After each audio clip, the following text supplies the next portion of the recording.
Imagine you are a battery. You start the day at 100%. You go to work. You deal with emails. You manage your family. You exercise.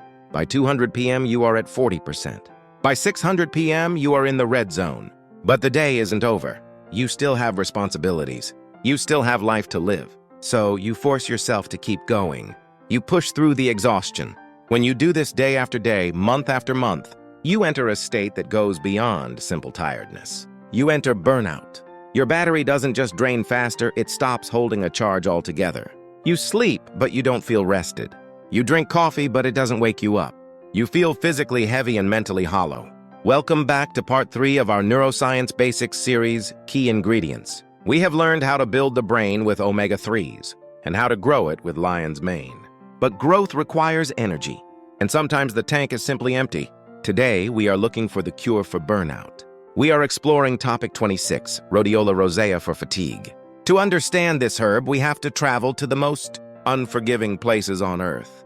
We are going to the frozen mountains of Siberia, the high altitudes of the Himalayas, and the rugged cliffs of Scandinavia. In these places, the air is thin, the cold is biting, the wind is relentless.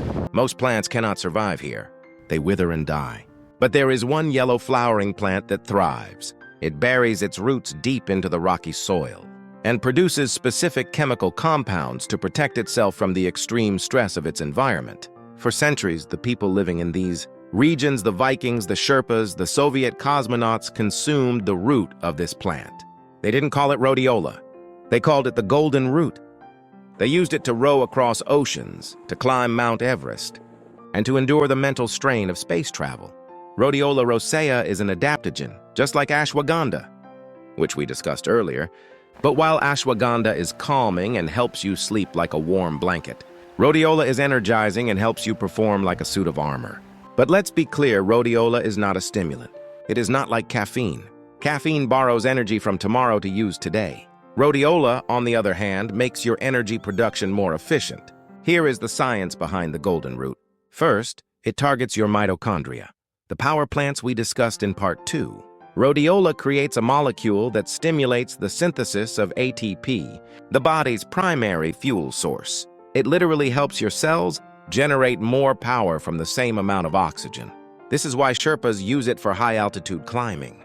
It prevents hypoxia or oxygen starvation. Second, it acts on your neurotransmitters. When you are burned out, your levels of dopamine motivation and serotonin happiness crash. This is why burnout feels like apathy. You just don't care anymore. Rhodiola inhibits the enzyme that breaks down these chemicals. It keeps dopamine and serotonin circulating in your brain for longer. It brings the color back into your world. Third, and perhaps most importantly, it reduces cortisol. But unlike other relaxants that make you sleepy, rhodiola reduces cortisol while keeping you alert. It stops the fight-or-flight response from draining your battery, preserving your energy for the tasks that actually matter. This unique combination, increasing cellular energy while decreasing stress, hormones creates a state that scientists call vigilance. You are calm, but you are sharp. You are enduring, but you are not struggling. So who is this for? This is for the student during exam week. This is for the parent juggling a job and a newborn. This is for the athlete pushing their physical limits. And mostly, this is for anyone who feels like they are dragging themselves through the day. If you decide to try rhodiola, there are a few things you must know. Quality is critical. You need to look for a standardized extract containing 3% Rosavins and 1% Salidroside. These are the active compounds that allow the plant to survive the Siberian winter. And they are what will help you survive your modern winter. Timing is also important. Because rhodiola is mildly stimulating, you should take it in the morning or early afternoon. If you take it at night, your brain might be too energized to sleep. And like all adaptogens, it works best when cycled.